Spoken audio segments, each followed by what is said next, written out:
In America, anything is possible. From building a nation to building the future.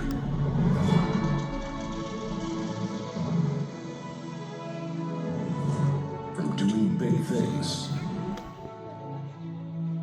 to doing small things that make a big difference. This is America at its finest. Ask not what your country can do for you. Ask what you can do for your country. Our history. Let me assert my firm belief that the only thing we have to fear is fear itself. Our voices. When the driver demanded that we give up this seat, I felt that time had come to not take it anymore. I still have a dream. It is a dream deeply rooted in the American dream. Our stories. That's one small step for man, one giant leap for mankind.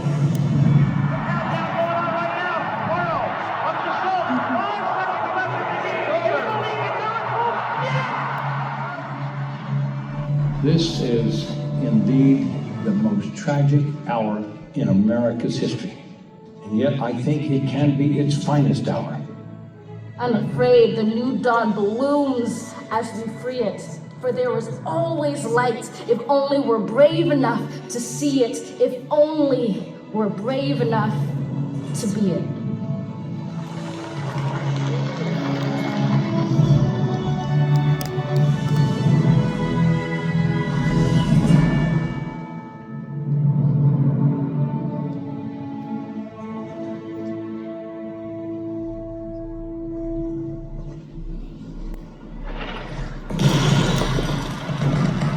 More than 250 years ago, Americans fought to win freedom from tyranny.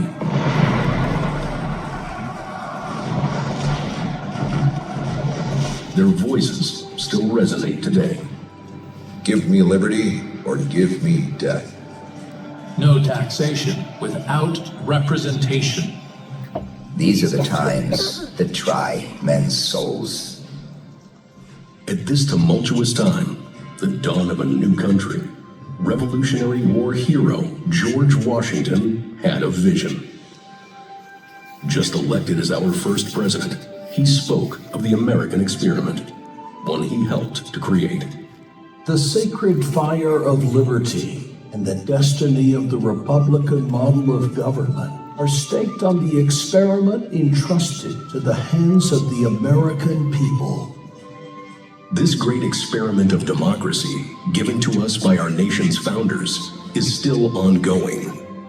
Because every day, the people of the United States of America, through our vision, determination, and hard work, do extraordinary things. We are teachers, mentors, and coaches. We support our communities, making them safer and stronger. We help out in times of need and are always there for our neighbors. We are doctors, nurses, and caregivers, and some among us even run toward danger to answer the call to help. We are Americans, working toward a common purpose to build a better country, better communities, and a better future for our families and ourselves.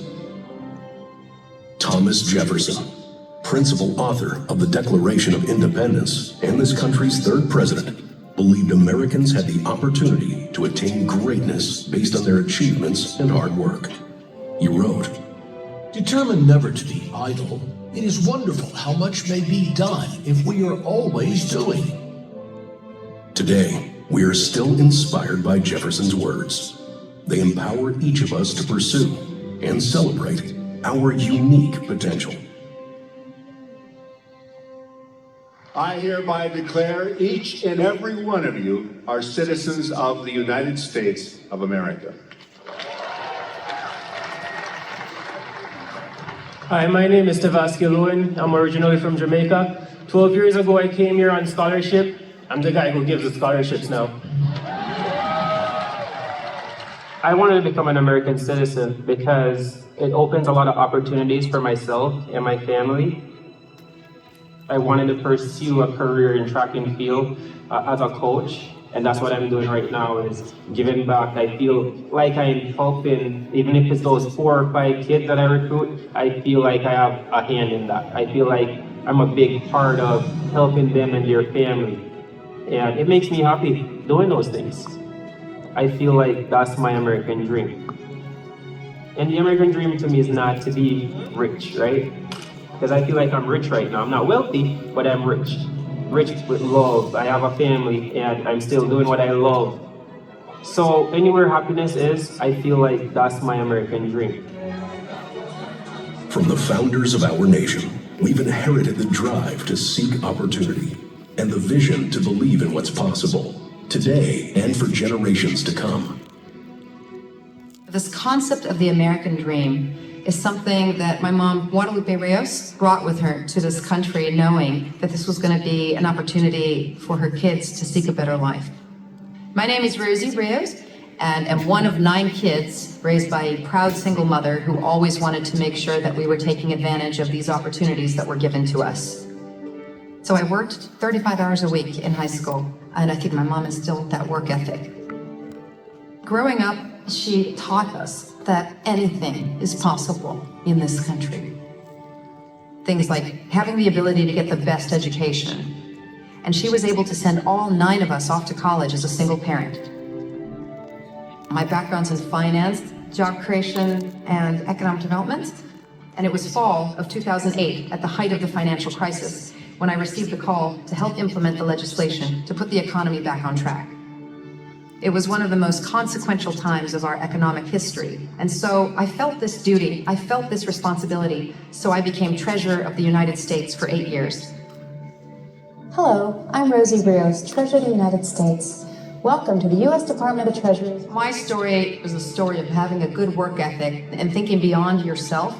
And that's a lesson I learned from my mom. And here I am today to dedicate the Guadalupe Rios Learning Center. I can't think of a better way to honor her. Every day, I'm filled with gratitude. Gratitude for my mom and gratitude for this great country. And that's what I want my kids to feel. That's what I want other kids to feel, is an appreciation and a love of this country, that they have been given this gift of pursuing their own American dream. In this land of possibilities, there is much to value and nurture. Not just the people, but also the place. The diversity of landscapes and resources. A richness of plants and animals. All require an ethic of responsibility and stewardship. Our 26th president, Theodore Roosevelt, called conservation of natural resources a national duty, and rallied Americans to help conserve our country's riches. The duties of American citizenship are very precious. It is not what we have that will make us a great nation. It is the way in which we use it. Roosevelt's words continue to ring true today, echoing across America, where we all rely on the land to sustain our families, our communities, and our nation. Farming and ranching affects all Americans, so we try to be a voice for the good that agriculture does, because everybody eats, and it comes from the land. Agriculture is the root of how we survive, how we thrive, how we work together. My dad and uncle started this place in 1948. We have raised cattle and horses, and they had been applying stewardship and sustainable practices since I was old enough to remember. We work to really understand what it means to be stewards of the land, and being a steward is to value life, because the first time you see that newborn calf take its first breath, you start to have a perspective of who you are and just how fragile but how beautiful life is. You really have to pay attention to what the land is telling you, because there's lots of minerals and nutrients that go into that grass that the cows need later down the road in the wintertime. that we need to protect. The cattle that we raise here, it's part of a much bigger industry than ourselves. And that's a heavy responsibility. The land is what supports us, and we have to work at making it better than what we started with, because it belongs to the next generation. Just supplying food for the country, I'm very proud of that. And to see my kids coming with me along this adventure and seeing the excitement they have to do the same, I'm humbled that they do what they do. When I am out moving cattle with my children and my grandchildren, this makes it all worth it. That's what I'm doing this for. Caring for the land and the life it supports takes devotion and resilience. The buffalo, our national mammal and a symbol of American identity, has been deeply connected to the land and the culture of indigenous peoples for thousands of years. In Lakota, we call ourselves the Pteoyate, the buffalo people. Our creation story says that we came out of Wind Cave as buffalo. Buffalo are the original caretakers of this land. This continent looks the way it does because of the vast herds of buffalo that once thrived on this land. Their sharp hooves pierce the soil deeper. Their saliva encourage grass growth. The way they catch seeds in their coat and then transplant them across the landscape, and the way they move. Not too long ago, there were 30 to 60 million buffalo roaming this continent, and then they were wiped out to less than 1,000 in 40 years. For Native people, that was a huge turning point in our lives. In 1992, there was a group of elders that decided that there needed to be a voice for the buffalo. So they gathered in the sacred Black Hills and decided to bring buffalo back to tribes. Since that time, we've grown to 83 tribes in 21 states, and collectively, those tribes manage over 30,000 buffalo. When you have tribes that haven't had a connection with buffalo and you bring buffalo back, there's a healing that takes place. I've been fortunate enough to drive the trucks to bring buffalo back to tribes. And when you back that truck up at a tribe for the first time, and see that excitement, and those buffalo come running out, and you see the grandmas cry and the children smile, you can't compare that feeling to anything, because you're changing a trajectory for those tribal members. And that's a connection that I want to make sure is never broken again. Caring for our resources is caring for our country. Yet even with America's natural abundance, there was a time when conflict threatened the young nation. The American Civil War, a brutal struggle between North and South, nearly tore the United States apart. Yet Abraham Lincoln, our 16th president, held the nation together, guided by his belief in freedom, in the ideal that the better angels of our nature would lead us to become a more unified society. In a presidential campaign speech, Lincoln proclaimed, "I leave you, hoping that the lamp of liberty will burn in your bosoms until there shall no longer be a doubt that all men are created free and equal." For some, Lincoln's words were a promise, an affirmation of our founding values. And for others, they signaled a new birth of freedom.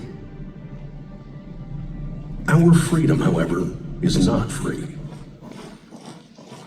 The rights and liberties that we enjoy today have not come without a price. I lost my brother Frank in the Battle of Iwo Jima during World War II. My dad, he had gone on 3 tours through Afghanistan and Iraq. My husband was killed in Afghanistan. He was a Special Forces soldier. For those who have sacrificed, their stories live on, preserved through memory and etched into the memorials bearing their names. Each year, organizations across the country bring thousands of veterans to Washington, D.C. I've never been to any of these memorials, so this is my first time. I served on a destroyer, did 3 tours of Vietnam. Coming here brings up a lot of memories, and I think that every veteran needs to just make closure, if nothing else. It's very emotional. You can see the names, but you can also see your reflection in the wall. So it's like you're with them again. The Vietnam Memorial is really important, and just like the one for the Army nurses, then that's important too. At the time, women weren't allowed in combat, but we served. It was hard, but we were standing on the shoulders of the women who had gone before us. The legacy of service doesn't end at these memorials. It lives on in every salute, every oath, every act of duty performed in times of calm and in times of courage. When it comes to defending the nation and defending freedom in the military, we talk a lot about service, about sacrifice, we talk a lot about giving back. To be able to put on this uniform every day to help defend the nation's freedom means in the future, my son has the choice to do what he wants to do.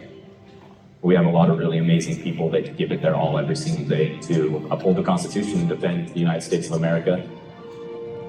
Serving in the United States military is a privilege and an honor, but you don't have to serve in the military to protect freedom. You can be involved in the democratic process, vote, serve in your community. Our whole nation was founded on the concept of freedoms. Freedom of religion, freedom of speech, freedom to assemble and protest, and the freedom to petition the government. Those are incredibly important things. What I would want every citizen to understand is that these rights are fragile, but everyday people can participate in preserving our freedoms by getting involved, by staying informed, by voting. You are able to make sure that your voice is heard, reach out to your lawmakers, and hold people accountable. And that, I think, is one of the strongest things that U.S. citizens can do. Our nation's freedom and promise are rooted in the unity of its people, helping others whenever we can, and making it clear that in America, service takes many forms.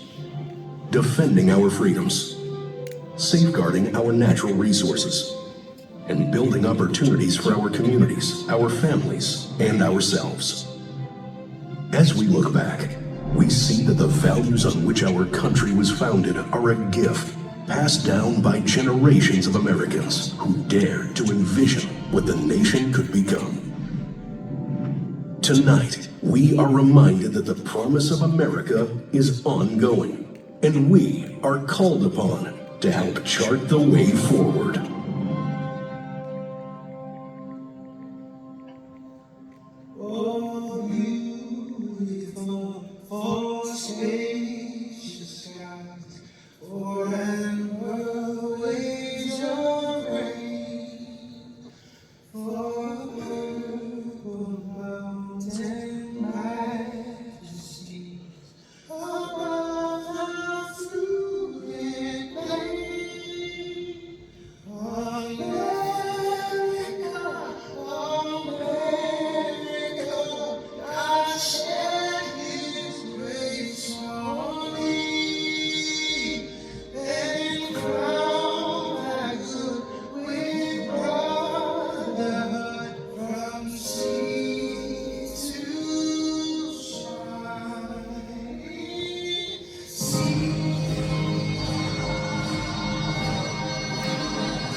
Please rise for the national anthem.